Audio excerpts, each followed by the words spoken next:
오늘 아주 우연히 가을 하늘을 보았습니다. 저 멀리 진한 파란색 하늘, 그리고 그 위에 떠 있는 구름을 보았습니다. 마치 우리가 거하는 이 땅을 품에 꼭 품고 있는 그러한 모습처럼 그런 느낌을 받았습니다. 그러면서 하나의 생각이 제 머릿속을 스쳐 지나갔습니다. 우주 만물을 창조하신 하나님이 이 세상을 품고 계신다라는 생각이었습니다. 하나님께서 이 세상을 마음에 두시고 품으셔서 결국 이 세상 속으로 예수 그리스도를 보내주셨습니다. 참 신비로운 사건이죠. 우주 만물을 창조하신 그 하나님이 독생자의 모습으로 이 세상 속으로 들어오셔요. 그 자체가 신비죠. 더 놀라운 신비는 우주 만물을 창조하신 그 창조주 하나님이 이 세상 속으로 오신 것으로 그친 것이 아니라 너무나도 작고 보잘것없는 우리의 심령 속에 임재 계시고 와 계신다는 사실, 놀라운 신비입니다. 사실 우리 모두는 우주 만물을 창조하신 창조주 하나님을 품고 살아가는 신비한 존재들이죠. 우리는 창조주 하나님, 독생자 예수 그리스도, 성령 하나님을 마음에 품고 살아가는 그리스도의 사람들입니다. 어제 인터넷 뉴스 내용 중에 저의 시선을 확 끄는 기사가 있었습니다.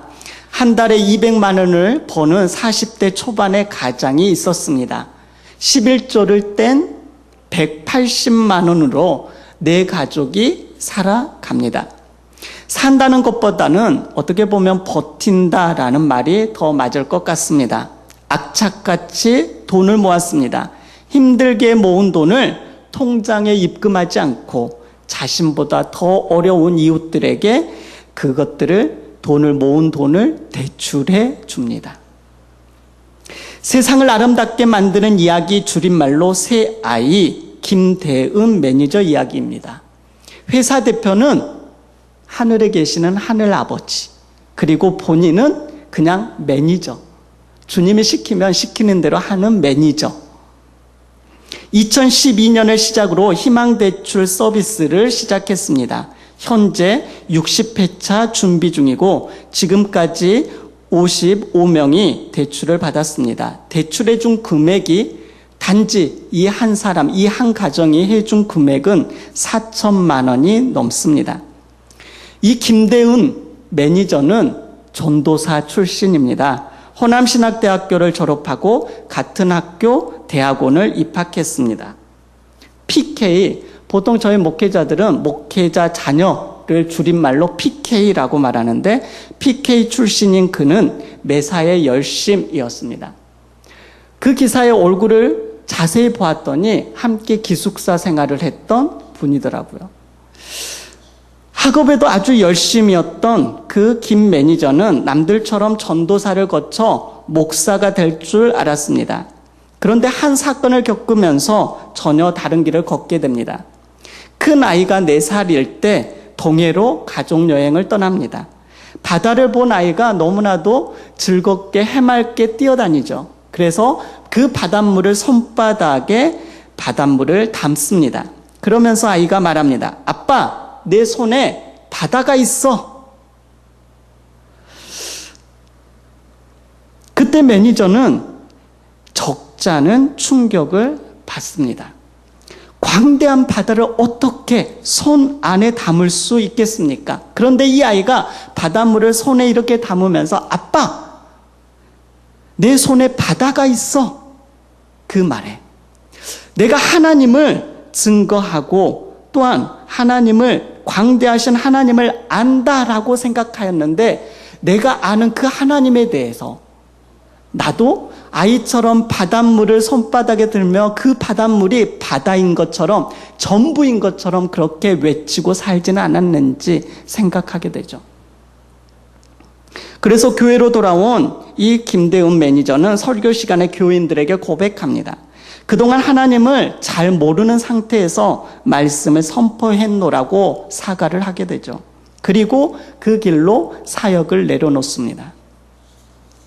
고민이 끊이지 않았습니다. 나는 어디로 가야 하는가? 나는 쓸모없는 존재인가? 기도하는 중. 왜 입으로만 설교하려고 하느냐? 그러한 마음의 음성이, 성령님의 음성이 들려집니다. 그 이후 이제 삶으로 설교하기를 시작합니다.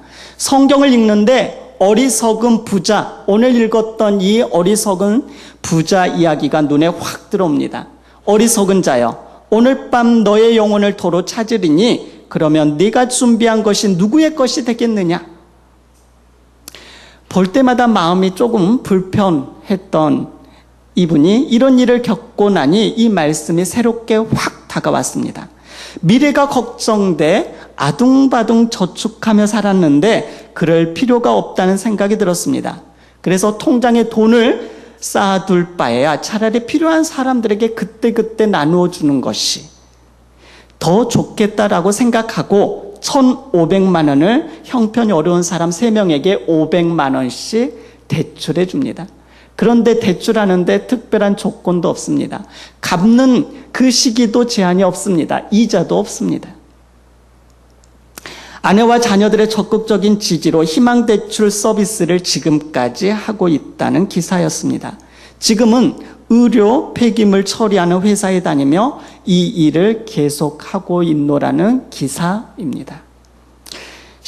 그의 심령에 하나님으로 주의 말씀으로 가득 채워진 이의 삶을 우리에게 보여주는 것이 아닌가 싶습니다. 오늘 말씀을 보면 예수님의 한 비유가 나오죠. 한 부자가 있었습니다. 농사를 크게 짓고 있었는데 그의 소출이 예년보다 훨씬 많았습니다. 행복한 고민에 빠지죠. 이를 어쩌나 창고가 없네? 창고를 더 크게 지어야겠구나. 그래서 창고를 헐고 더 크게 짓고 거기에다 모든 곡식과 물건들을 가득가득 쌓아둡니다. 그리고 이렇게 말하죠. 내 영혼아, 여러 해 쓸 물건을 많이 쌓아두었으니 평안히 쉬고 먹고 마시고 즐거워하자. 이 부자가 악한 사람인지 선한 사람인지 성경에 전혀 나와 있지 않습니다. 이 부자는 하나님에 대해서도 아무 언급이 없습니다. 그러나 내 영혼아 라고 고백하고 있죠. 영혼 같은 게 어딨어? 뭐니 해도 뭐니가 최고지라고 하지 않고 자신의 영혼을 그리고 그 영혼이 있다는 것을 믿고 있었던 사람입니다. 하나님과 또 내세에 대해서 알고 있다는 뜻이죠. 그런데 그 부자를 대뜸 이렇게 하나님이 부르시죠. 어리석은 자요. 아니 우리들이 이상적으로 생각하는 그 모습이 아닙니까? 열심히 일해서 열심히 돈을 모아서 가득가득 곡식도 물건도 채우고 이제 행복한 삶을 누리는 것, 우리들이 모든 사람들이 누리고 싶은 그러한 삶인데 주님은 어리석은 자요. 너무 당혹스러운 말씀입니다. 어리석은 자요, 오늘 밤에 내 영혼을 도로 찾으리니 그러면 너가 예비한 것이 누구의 것이 되겠느냐? 주님께서는 그 물건, 그 어떤 거 가지고 있는 거 그 너머에 있는 이 부자의 마음을 보았습니다. 이 부자는 그의 마음에 무엇으로 가득 차 있습니까? 이 땅에서 평안히 쉬고 먹고 마시고 즐기는 것. 그의 마음속에 가득한 것은 하나님도 다른 이웃도 어떤 것도 아니었습니다. 그냥 내가 평안히 쉬고 먹고 마시고 즐기는 것. 그의 중심이었고 사는 목적이었습니다. 그의 마음속에 가득 차 있는 게 이것이었습니다. 그렇다면 저와 여러분 우리의 마음속의 심령에는 어떤 것들로 채워져 있습니까? 사랑하는 강서가족 여러분, 우리는 세상 사람들과 다른 존재입니다. 맞습니까? 우리는 세상 사람들과 다른 존재예요. 우리는 그리스도인이라는 이름을 한 가지 더 가지고 있는 사람들입니다. A.W. 토저는 나는 진짜인가 가짜인가 라는 책 속에서 진짜 그리스도인의 자가진단법 7가지에 대해서 말합니다. 내가 가장 원하는 것이 무엇인가?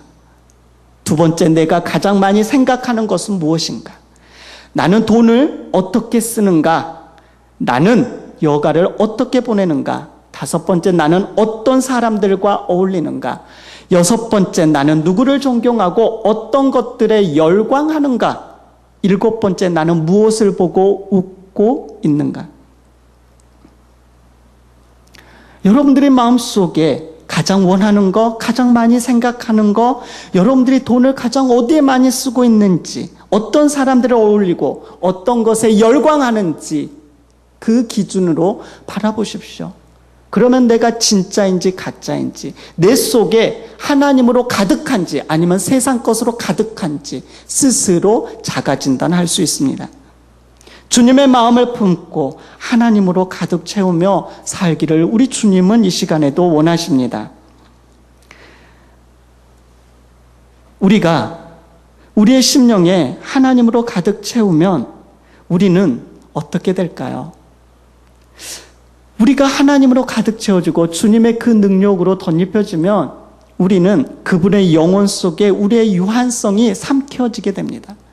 그 영원하신 하나님이 우리 속에 가득 임재하시면 우리의 유한함은 그 속에 싹 스며들죠. 그분의 온전한 사랑에 우리의 불완전한 사랑이 삼켜진 바 됩니다. 그분의 온전한 진리에 우리의 불완전한 진리가 삼켜지고 그분의 거룩한 영에 우리의 부정한 영이 삼켜지고 그분의 온전한 마음에 우리의 상처난 마음이 삼켜질 수 있습니다. 그렇다면 지금 여기에 있는 저와 여러분은 어떻게 주님으로 가득 채워져야 할까요? 한번 상상해 보십시오. 여기에 투명한 유리병이 있습니다. 그런데 그 절반 정도 채워져 있다라고 생각해 보시고 먹물로 가득 채워져 있습니다. 검은 물입니다. 그 유리병을 만지지 않고 어떻게 맑은 물로 변화시킬 수 있을까요? 여러분이라면 어떻게 하겠습니까? 여러분의 손을 직접적으로 그 컵을 대지 않고 어떻게 할 수 있을까요? 다 속으로 대답하고 계시죠? 방법은 생수를 그 위에다 계속 부으면 됩니다. 그러면 희석이 되고 계속 흘러 넘치면은 시간이 지나면 마실 수 있는 물로 바뀌죠.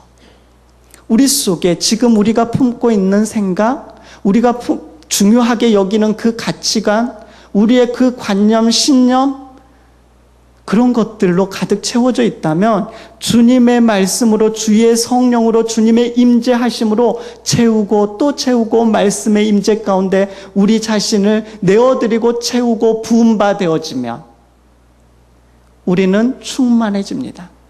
그런데 한번 충만해졌다고 끝일까요? 충만했던 사람들에게 여전히 다가와서 유혹하는 존재가 있습니다. 사탄이죠. 괜찮아. 먹어도 돼. 그런데 그때 우리는 단호하게 노라고 할 수 있어야 됩니다. 그래? 적당히 타협하면 여전히 옛날처럼 우리는 주님의 임재와 능력과 주님의 그 권능을 잃어버립니다. 오늘 우리가 예수 그리스도와 하나 되는 삶, 하나 되는 정신, 하나 되는 마음, 동일한 갈망, 하나 된 가치관, 하나 된 우선순위일 때 우리는 예수 그리스도를 이 세상에 보여줄 수 있고 다른 사람들에게 예수 그리스도의 생명을 나눌 수 있으며 많은 이들을 진리로 이끌 수 있습니다. 무엇으로 채우고자 원하십니까? 어리석은 자. 우리가 여기에 본문에 나오는 이는 그냥 물질적인 것으로 가득 채우고 있는 사람이 있지만 이 사람만 그럴까요? 우리는 다른 것들로 가득 채우고 있지 않습니까? 이제 우리는 어리석은 자가 아니라 하나님으로 채워 주의 능력으로 흘러보내는 그러한 삶을 살아가는 우리 모든 강서 가족들이 되십시다. 기도하겠습니다.